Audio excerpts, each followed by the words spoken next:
Welcome to Massive Passive Cash Flow, the podcast that guides professionals to financial prosperity. Join our community and let's start building your wealth. Here's your host, Gary Wilson. Hello, welcome back to the Massive Passive Cash Flow podcast. I'm Gary Wilson, your host. I'm glad to have you back. Hey, if you wouldn't mind, if you haven't already done so, if you could subscribe to the podcast, that would be awesome. It's on 30 different channels, including, Apple, iTunes, iHeartRadio, Stitcher, you name it, it's out there. It would help if you subscribe. And while you're out there online, go visit the globalinvestoragent.com website. If you're an investor, that's where you find the agents who are trained to work with you. I'm not talking about your traditional agents. These are not typical agents. They know how to identify, analyze, and negotiate properties on yours and my behalf. Okay, and many times they're investors themselves. So who do you want you're dealing with your hard-earned money to invest? Just any old agent or somebody who's actually specifically trained to do that? And if you are an agent, boy, you would better click on the Learn Now button or Learn More button, and get information, because I know the market is changing, and this is one sure way to not just survive, but keep thriving in this market by working with investors, the right investors, the right way. So in any case, hey, without further ado, we got a great guest today. Brent Bowers is going to come on board and talk to us about land, which I'm really excited about because, in my opinion, land is the new gold. And if you're in the business of investing, you've got to make this part of your model. So Brent, first off, welcome aboard, man. I really appreciate you taking your time to do this, No, my pleasure. I was just checking out the globalinvestoragent.com. That's pretty neat, and glad to hear about that, what you guys are doing with that around the country. Yeah, we just published a book. It's my 8th book, but what I did is I included 8 of the team members to write their own chapters, write their own stories, to show people, not just tell people, but show people what we're doing in real life examples and life stories and case studies. And man, you'd have thought we invented pizza, So it's really coming out. That's outsold the prior 7 books already. So it's only been out for 2 months. Yeah, go grab the book, guys. The book of the same name, Global Investor Agent. Find it on Amazon and Kindle or paperback. So normally I don't do that. That's a shameless plug for the book. But I'm telling you, if you're an agent particularly, definitely get the book. I mean, for $15, or $10 a Kindle, it could change your life. So anyway, let's get back to Brent, man. One book can change your life, let alone one idea inside of a book on one page. It's just incredible. I mean, and we have this available to us. Behind my camera here is probably 150 books or so. And those books, one of them can make you a millionaire. So it's unbelievable. So I will be ordering the book. That's for sure. Thank you. Leave a review. Yeah. Thanks for having me. Yeah, I'm glad to do it. So let's start at the beginning. If we can, I know people sometimes don't like talking about themselves, but if you wouldn't mind, Brent, I know that if you can share a little bit about yourself, it'll build the context for the actual subject matter of lands. Like you can tell us, how did you get here? How did you get where you are? Yeah, no, and thanks for having me again, especially the Massive Passive Cash Flow podcast. I mean, that's a name after my own heart, because that's ultimately what gives me the lifestyle we have. Mm-hmm. We're not living like on, crazy yachts or driving fancy cars, and most real estate investors, the millionaire next door, are not. However, we do have, passive income, lifestyle freedom, financial freedom, and time freedom. And I love this podcast because you talk about that a lot. So I started in 2007, graduated high school in 2004. Took me 3 years to get my real estate license. So I'm not I'm not a scholar. I'm not a really good student. We also had hurricanes between it in Florida, and I had a lawn business, but I got my license in 2007, bought a rental house pretty much the first week I had my license, because ultimately I was getting my license to be an investor. And then I drove people around in my car to find properties. And the first property I ever sold was a duplex. I had to buy a truck, and the finance manager bought a duplex from me. It was really cool. Then I tried to list their house for them, and they said absolutely not. My little flip chart did not impress them. But long story short, 2008 happened for me. I changed paths, changed directions in early 2009.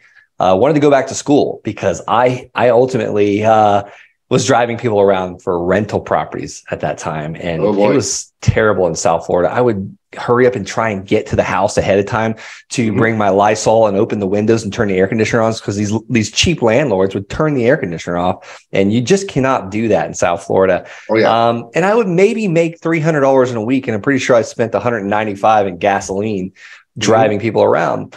So I decided to join the military, take a different route.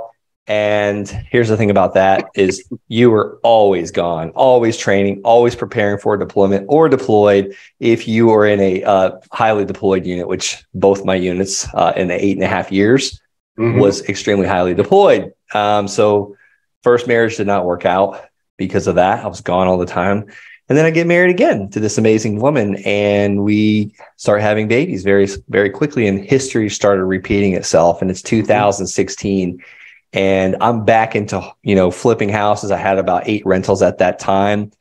But here's the thing about rentals. It's a very slow way to wealth. And no one ever told me that. Like, you got to hold them for like 10 or 12 years. I was like, I need to get rich now because I need to get out of the military. And then ultimately I stumbled on land investing, which we had talked about in the past. And that's kind of where I found the passive income route as well. Bought that first piece of land and sold it, and then bought the second piece of land and seller financed that one. And it turned into, quite a passive income. So that's my quick story, my backstory in a nutshell there, Gary. Okay. Well, cool. All right. Now let's go into the land part of it. So historically, way back when I first got it started, this was back in the mid 80s, like January 1986. And there was another Floridian named Carlton Sheets that was a late night guru. And some people today, you mention his name, anybody over the age of 50 knows who that guy is, and they remember him. And so I learned a lot from him. But one of the things he used to say is, land wasn't really a primary target for investing because it was considered speculative. You got to develop it, you got to build on it, and there's all these risks and all these loopholes and red tape and all this kind of stuff. And believe it or not, even Robert Kiyosaki used to say this thing about vacation properties. He would say, don't invest in vacation properties. But now vacation properties are the hot thing because of all the short-term rentals. And land is like the new gold. I mean, my gosh, it's like, you'll say the old saying, they're not making any more of it. And we used to laugh at that. Well, now we don't laugh anymore. I mean, it's like, it's especially in Florida. I mean, people are coming in literally like 1,000 people a day or something crazy like that. So in any case, I believe firmly in it, and I'm looking to participate myself. And I actually have a client, an old client of mine, who has like 500 vacant parcels of land right now that he's looking to do something. And I'm like, I'm just salivating. I'm like, oh my gosh, so I'm going to introduce you to all the builders I know, and I'm going to buy some myself. But kind of start us at the beginning. Why is land such an attractive asset to acquire right now? Not necessarily compared to 30 or 40 years ago, but just in today's world, why is it such a great thing to go after, Yeah, I'll tell you. I mean, we just went through this massive, massive building boom where developers and builders couldn't buy it fast enough. And, the retailer knows that as well. And they know that they can list it and get the highest price. But there's a lot of landowners and retailers that they don't want to go through that process, or they inherited it, or they bought it many years ago to do something with. And, the husband or the wife passed away. Unfortunately, life happened and children came and grandchildren and college tuitions.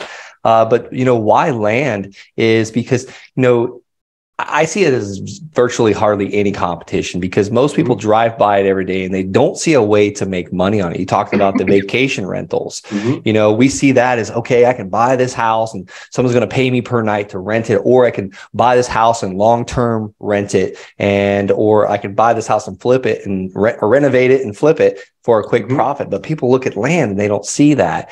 And these landowners aren't receiving hundreds of postcards and phone calls and text messages each day. I mean, me personally, I have houses, I have rentals, I have apartment complexes and an office.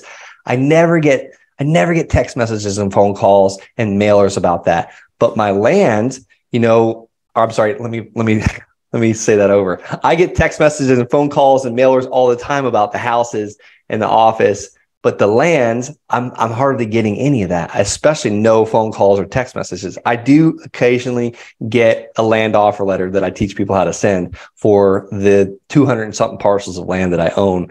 But there's just not as much competition. And if you can get this stuff at a discount, there's always someone else out there that's going to buy it from you at a discount, or maybe even pay full retail value and make payments to you. Think about this. Like, we just bought a vehicle. That vehicles are like $85,000 now, and people finance them out for 8 years.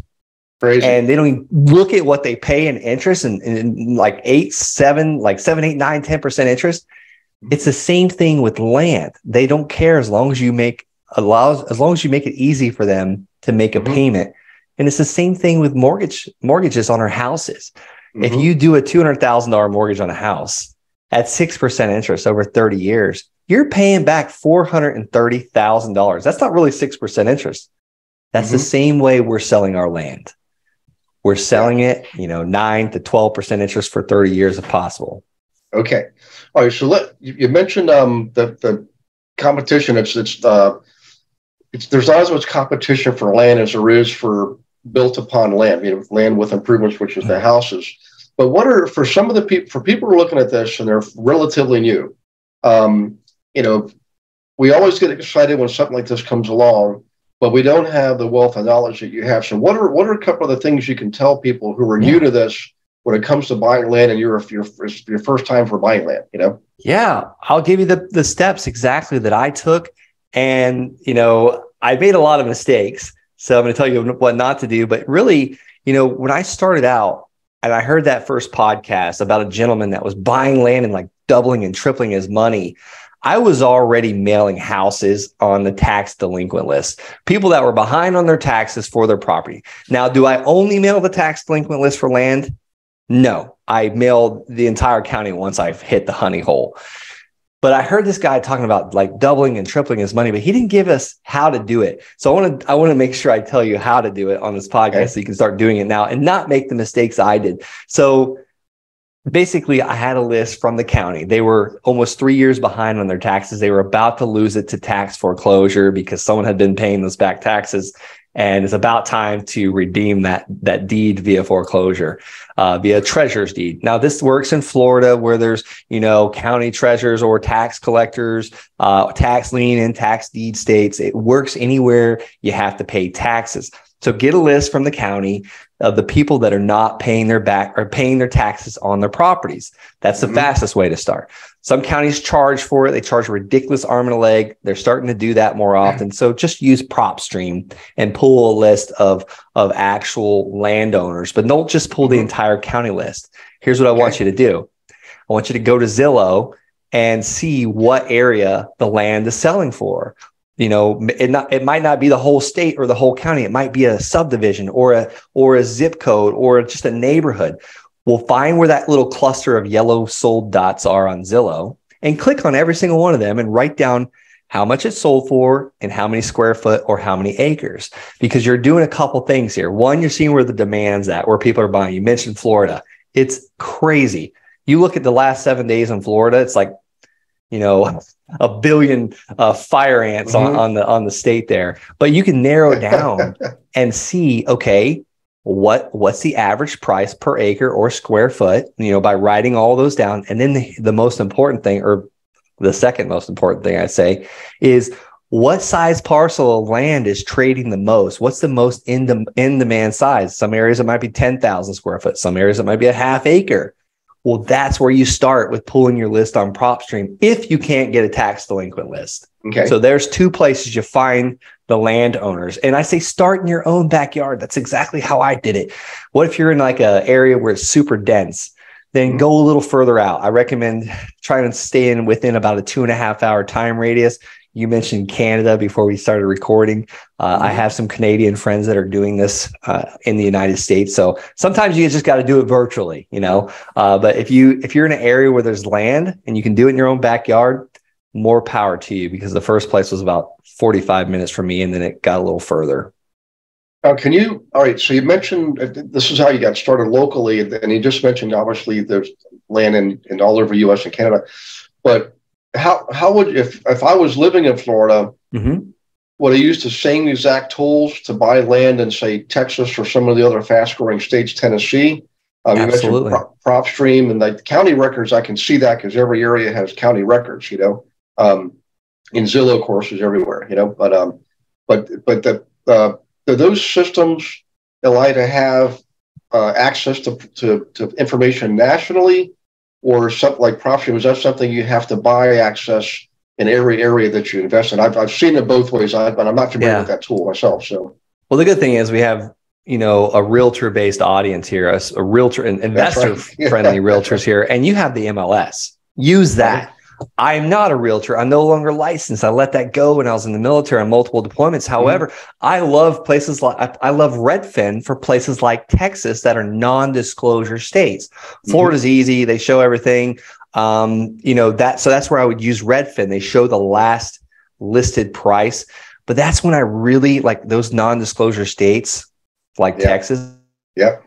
So to answer your question, they can either use the MLS that's local to them, or if they have nationwide. The tool I use for pulling the list is PropStream. You can get a free trial to PropStream, 7-day free trial by going to the landsharkslist.com. Again, that's only 7 days. So set your calendar. If you don't like it, cancel it. But if you got MLS access, that's even better. But ultimately, we're looking for a list of landowners that own the land that's in demand. And also the size land that's in demand. That's where I start out. And then also while you're writing down, what it's selling for and how big, you can actually see the average of what these parcels are selling for. So let's just say it's 10,000 square foot parcels. You're in an expensive area. Some are selling for 100, some are selling for 120, some are selling for 90,000. Well, you add all those up. Let's just say it's 12. And divide it by 12. And that tells you the average price that a 10,000 square foot lot selling for. And then you need to build in your profit. You need to build in the real estate commission. You need to build in the title and the closing fees. And then also you need to build in your buyer's discount that they want. Some buyers are happy if they get a 10% discount. Or if you're like me and you sell or finance it, I generally try and be under 40 cents on the dollar because I want to at least 3x my money. Well, Brent, you said under 40 cents on the dollar. Well, if I buy it for under 40 cents on the dollar, I'm going to charge interest as well. So that's even cherry on top. So I'm at least getting that, that 3x return that Benjamin Graham talks about in The Intelligent Investor. I just wanted to take a moment to say thank you for participating in the Massive Passive Cash Flow podcast. Also wanted to let you know that the book, Global Investor Agent, is officially out in print and in Kindle on Amazon. You can get it by clicking on the link right here. If you are an agent, definitely grab yourself a copy. This book, guys, was not just written by me. I also included 8 other investor agents from around the country. And I didn't just handpick them. I literally opened it up to the entire audience. And it was first come, first serve. So you're going to get feedback from brand new agents all the way up to top 25 team leaders. Some on my team, some are not on my team, with valuable insight and instructions and guidance and actual checklists to follow to not just survive, but thrive in this market. I know you're looking for that advantage, and this is it. By the way, if you are an investor, grab a copy for your agent. And for everybody, all profits from the sale of the book, Kindle and print, all go to the Healing House Foundation, 100%. Thank you for doing that too, guys. Let's get back to the show. Yep, I love it. Okay, now here's another question I can hear people thinking of now, because I know I'm thinking of it. So I spent a lifetime investing in improved upon land, which is obviously the buildings with the land already underneath, mostly multifamily. So if someone's already investing in other areas of real estate, why should they add land to the mix? And then also kind of a two-part question, how is investing in land different than investing in, in existing properties, duplexes and fourplexes and things like that? Yeah, the first question is why would I touch land? I'm already doing houses.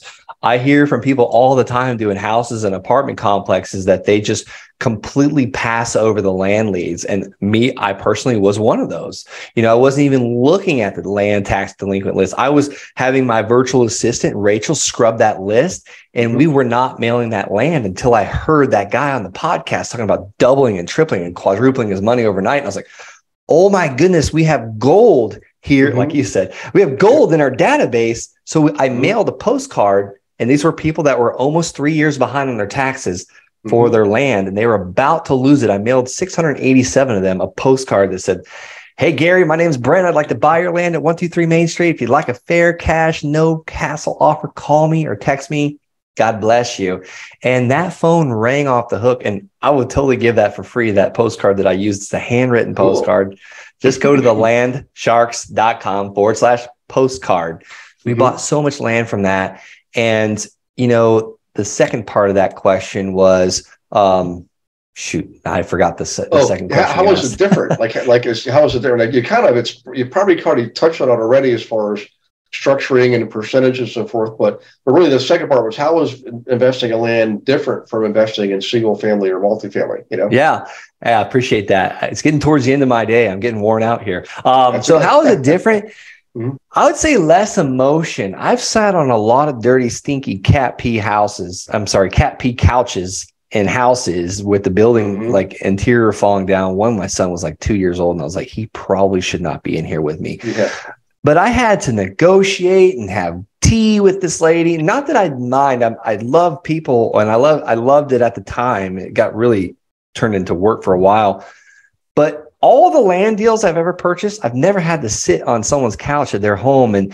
And you're never going to convince someone to sell you a property at a massive discount unless they're motivated.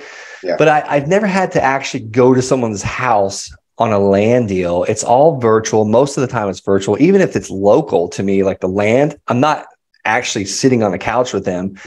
And number two, there's no emotion. Like that woman's that I gave that example with my son running around in there and like the ceiling was falling in. That woman had so much emotion tied to that property. And it wasn't because she raised her family there. It's because her horses were there. Oh. And that's the thing. It's like people live in these houses 30 years. They never paint. They never mow the grass, and they still want to make $1 million because they raised their family there. I feel like there's way more emotion with houses than land. And then on the other side of the coin, after you buy it, and you have these vacation rentals or these rental properties, you always have to have some type of management of some sort. There's always something needing done. We have a vacation rental as well. I got to find someone to hang 3 50-inch TVs. And I'm like, oh my goodness. And then you get the phone calls from the tenants and the actual guests that are staying there. You know how often my 68 land buyers call me? Not usually at all, unless they want to make an extra payment. Okay. Yeah, I like it. I know that the funny thing is, as you're talking, of course, I've owned, several hundred properties over the years with thousands and thousands of tenants. And I'm thinking of all these other things, all the little brief memories of popping into my head. That's where all the gray hair comes from, by the way. It's looking good on you. That's for sure. Man, the stuff. Well, thank you. But the stuff that it's a real study in human nature and human relations when you own those kind of properties. But with land, I'm thinking, what that you don't have any of that stuff. Just push, it all goes away. You don't have toilets and sinks and water pipes and breakers and any of that kind of stuff, man. Oh my goodness gracious, yeah. Well, let's talk about this. I mentioned the big portfolio, of course, and so, and most investors are entrepreneurs, and part of their mindset is, okay, I've got this figured out, but how do I expand this? So how do you actually grow this type of business venture? Like, how do you build a team? I know with me, with multi-units, we'd have the property manager, we'd have the plumber, we'd have the attorney, we'd have the inspector, all those people. But with land, what's your team look like? How do you actually grow that business? Yeah, I'll tell you, my team is very, very minimal. I mean, I have my virtual assistant that I already talked about that helps me scrub the list. We have a mailing company that gets the letters out for us. I've personally taken an interest in getting back into that myself because I did have it farmed out or automated, I guess, to another company. And there's a little tweaks that I like to make, and we're seeing better results again. Then I have my 2 acquisition managers, and I didn't start with 2. I started with myself, and then it's like, oh my gosh, I can't take these calls. I'm in the field with the Army training, and I'm like hiding in a porta potty because we're not supposed to have our phones because we're, simulating battlefield experience. But I hired the acquisition manager, and that's it. Now I have an in-house accountant, but we didn't need to start with that. And it started with one parcel that was seller finance. And the guy used to bring cash to my front door once a month. I no longer do that. We have a note servicing company that takes care of that, and it pulls from their bank account, or their credit card, and then it goes to a program called Actum, and then it comes into my bank account. And it's just we get into real estate for the income and the passive lifestyle and the long-term investment, not to take a bunch of phone calls because the little weird light bulb went out in the bathroom overnight, things like that. And I sound like I'm exaggerating, but it's real. We just received a phone call from Colorado Springs Utility saying we have a massive amount of water flow going through the meter. And it's like, sometimes those companies don't call you and you have an $8,000 water bill.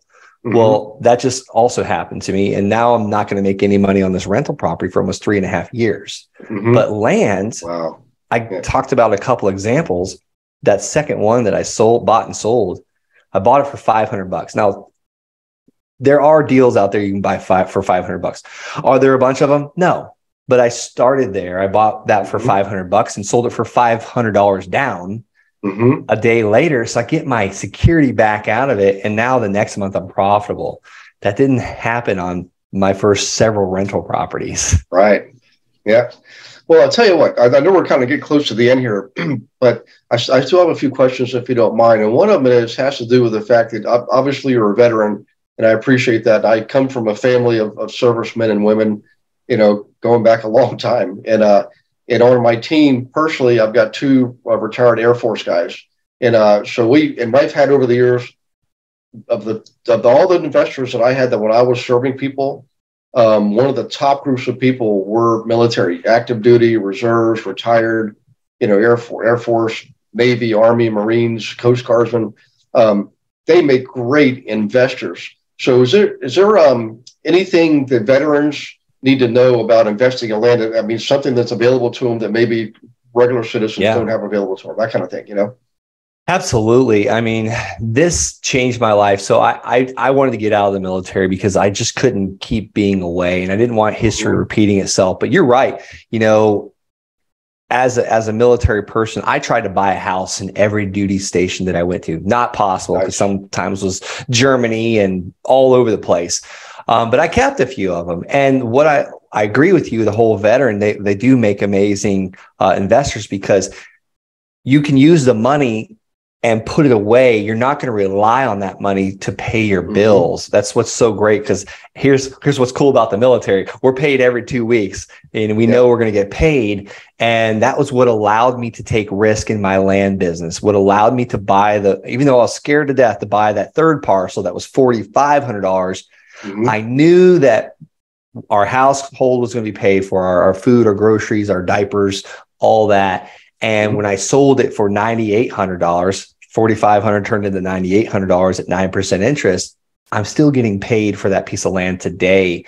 So as far as talking to the veteran or the W-2 employee or the person that's still working for, a boss and getting a paycheck, is set some of that money aside and use it for your mailing, your marketing. You don't need money to buy the land. You can get it under contract, and you can sell your contract to a cash buyer. How do we find the cash buyers? In Craigslist and Facebook and batch skip tracing. You can literally skip trace who's buying in that zip code right now in the last 3 months, even after interest rates went up in July. Yeah. Well, that's pretty awesome. That gives us, I tell you what, there's a lot here we packed in there, and I hope everybody paid attention. And remember, you can listen to this again or watch it again, or if you're looking at it on Facebook or YouTube or LinkedIn. But definitely take notes. And so the last question I have is another double question, if you will, is, and maybe there's one thing, maybe there's three things, Brent, but what would you say is the secret to your success?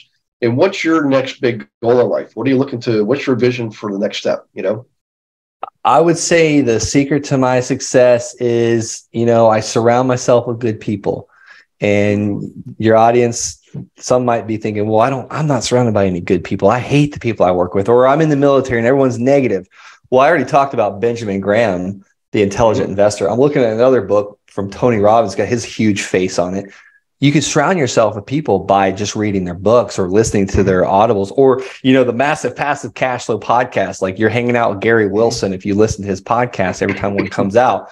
So I would say that's the easiest answer. And then where do I see this going? What's my next? I am pretty, I hate to say this, comfortable right now With the cash flow, my kids are still young. It takes a lot of time. Like we're going out to ski this weekend. Last weekend we're out of town as well. So we're traveling. I'm just enjoying life because I've been pushing so hard since 2004 to about 2022.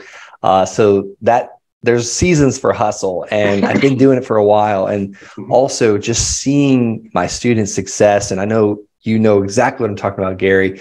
When you see someone build a business in a very short amount of time, within a year, and it changes their life, and they're able to buy their mom a car, or quit that job, or pay for, so multiple people, or just one family's Thanksgiving meal that they weren't able to do. Like I had a student tell me yesterday, I've been nervous every year for the last 5 years during Christmas time because I never had money to buy anything. This has been a long time since I felt this. And that right there is giving me goosebumps. So That's your answer right there. Just seeing other people win. Well, I appreciate that. And I got a feeling there's going to be listeners wanting to reach out to you or learn more. So I know you're on Facebook and LinkedIn. I've seen that too. But the website, if you wouldn't mind, go ahead and rattle those off, and little on the slow side so people can kind of take it in. Some of them are driving when they're listening to this. But if you wouldn't mind, LinkedIn, Facebook, and Facebook page, or anything you have, chapter in the book, anything like that you want to share with people, please go ahead and do that if you don't mind. Yeah. The easiest way is my YouTube channel, Brent Bowers. You can just look it up. Or if you want to learn more, go to the landsharks.com and, schedule a call. That's really that easy. I'm pretty easy to get a hold of. Nice. So is it thelandsharks.com or landsharks.com? Thelandsharks, plural.com. Thelandsharks.com, and then Brent Bowers on YouTube. Just search You Brent got Bowers. It, sir. Oh, that's awesome. So it couldn't be any easier than that, guys, for everybody listening. And for you, those of you who are listening, if you could please leave a review for this one. Definitely leave a review, okay? That's the currency of podcasts. That's what makes podcasts go around. We love what we do. It's a community service. And getting your reviews feeds us personally. We know that you're paying attention and it makes sense and you like it. It also gives us valuable feedback. But more importantly, believe it or not, that's how the online search engines and the SEO stuff works. Is the more reviews we get, the more people get to listen to this. So just how it works. If you could do that, that'd be awesome. Go to thelandsharks.com, okay? And while you're out there, please go to globalinvestoragent.com. Click on Learn More, whether you're an investor or an agent or both in a lot of cases. In fact, if you are both, we definitely want to talk to you. So click on Learn More. And by the way, I don't normally do this, but it came up at the beginning of the podcast. Feel free to go to Amazon and pick up your copy of the Global Investor Agent book, okay? All kinds of good stuff in there. I literally give you checklists of things to do step by step to be an investor agent and not just survive, but thrive. And if you're not an agent right now and you're trying to figure out how to get in the game of investing, do like Brent and I did, get your license. I'm telling you, you don't have to be a typical agent.